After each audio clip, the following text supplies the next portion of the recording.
can only do repairs in spurts. It's so inefficient. The larger tools seem to set off seismic activity nearby. A crew came back telling stories of gigantic worms burrowing in the ice. I don't know what they were going on about. They were hypothermic and frostbitten because they walked back to avoid angering them. The ice shelf is probably a bit unstable and they got disoriented or something. To borrow from Diana, Orion's belt thermocouplings are not meant to be worked on in 20-minute spurts. If we break the process, we'll break the ship. But it's nice to hang out with Yasmin while we wait for the rumbles to stop. I hope she doesn't mind all my questions. I love hearing her voice. Her face lights up, and she's got the most expressive eyebrows. They're practically acrobats. The way she looks when talking about nuclear engineering is the same way I look at my grandmother's domades. The woman never sits down, though. She told me that she used to do decathlon in college, and I can believe it. She's like a bouncy ball, just all over the place. She makes rounds on the ship every day to see if people need help. I should do something nice for her. She's always helping everyone else. I wish... That far out to sea, swimming back for land wasn't an option. I'd die from exhaustion long before I made it to shore. All I could do was survive long enough to wash up somewhere. I felt a suction, and suddenly, there were vast jaws rising out of the water towards me.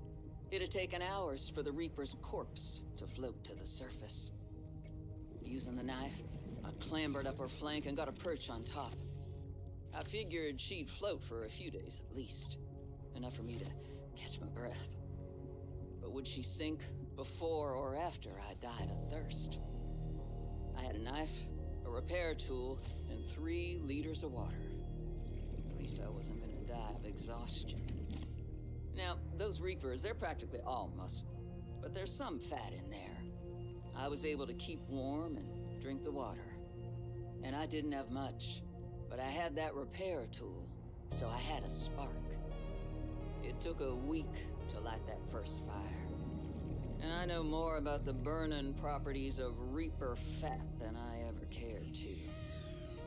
I had to ration fires, but as they burned, I could smoke meat that I carved out of the beast's rib cage.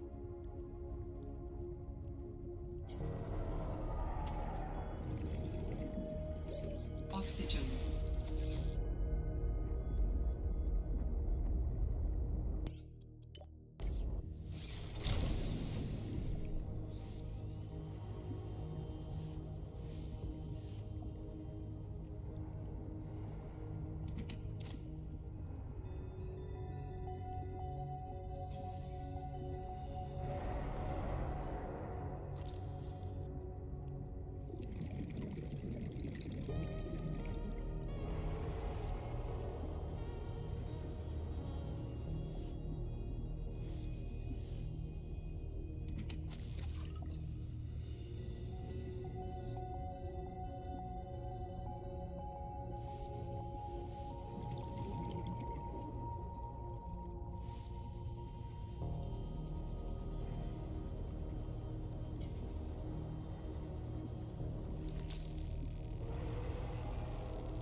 I finished the reactor checks. We dumped a ton of runoff, and we don't need the rods melting down.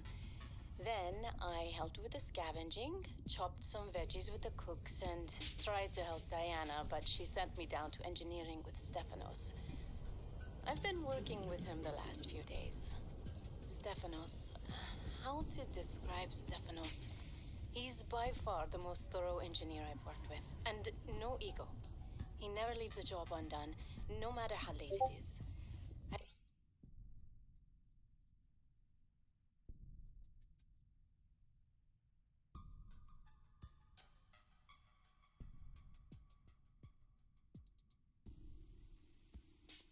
Never seen him awake before 11, and he always greets me by saying, Kalimera, Yasmin, in the sleepiest drawl. Not a morning person, that one. He listens with the slightest smile on his face and twirls this stray curl by his ear. He asks a billion questions, but I don't mind. He surprised me today. There's an empty room on the bridge, just a spot of negative space in the ship. He set a picnic there and said I need to relax. He even called me a busybody. There were these crazy glowing fungus things he found to set the ambiance. The most exciting part though, drum roll, he can jailbreak fabricators. He made a small batch of traditional Grecian dishes. But the craziest part? He managed to make a suitable falafel for me. I never thought I'd see a good falafel in deep space. Alhamdulillah. A quiet genius, that one. This planet may be a cold mistress, but maybe it isn't so bad.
depth reached.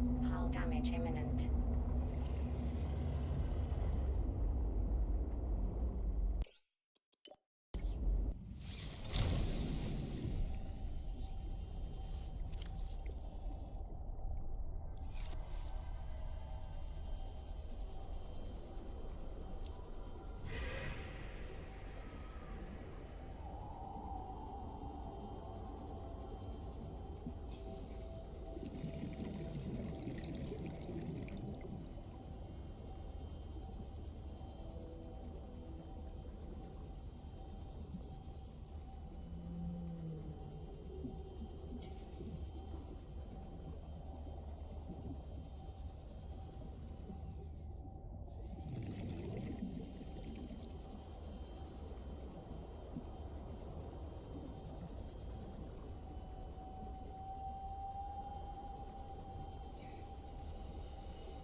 Warning, maximum depth reached. Hull damage imminent.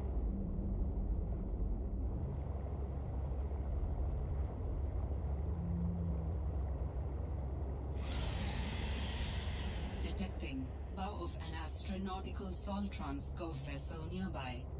Vessel name Mercury 2. Inoperative. Warning, maximum depth reached. Hull damage imminent.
My instincts are never wrong.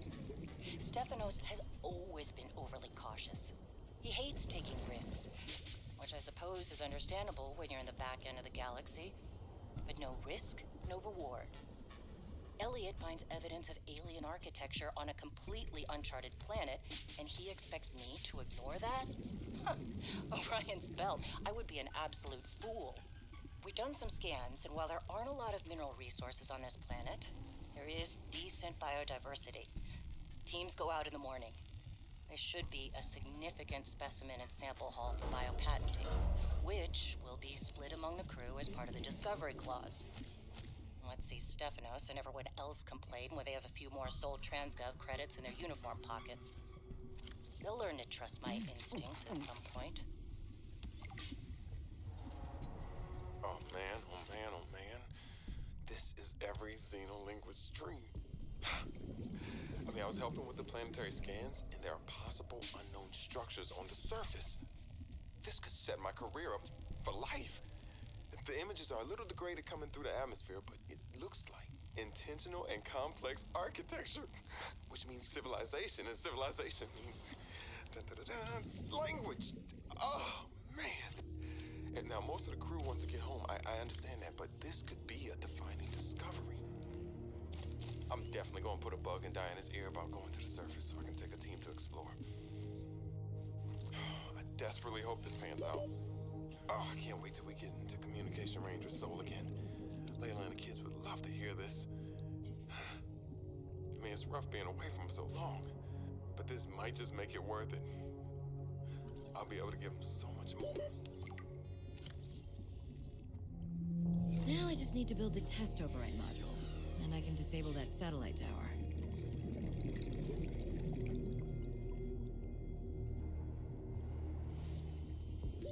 Oxygen.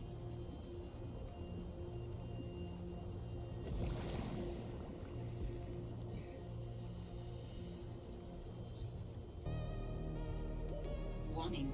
30 seconds of oxygen remaining.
I strongly sense my people's technology nearby.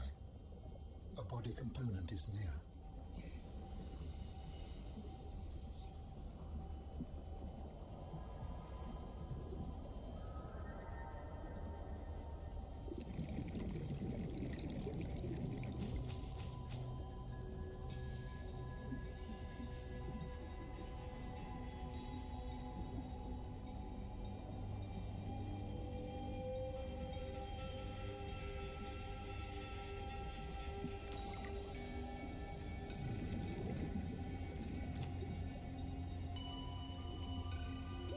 Warning. 30 seconds of oxygen remaining.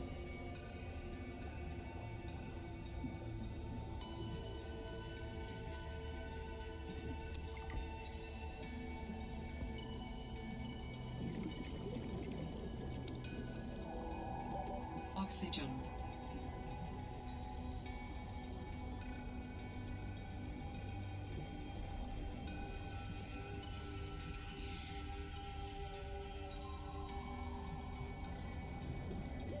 Oxygen.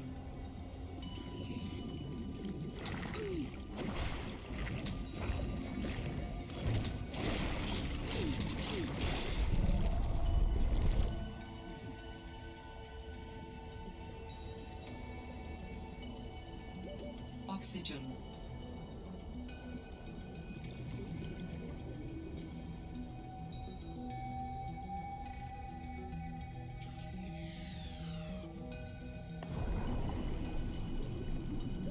Oxygen.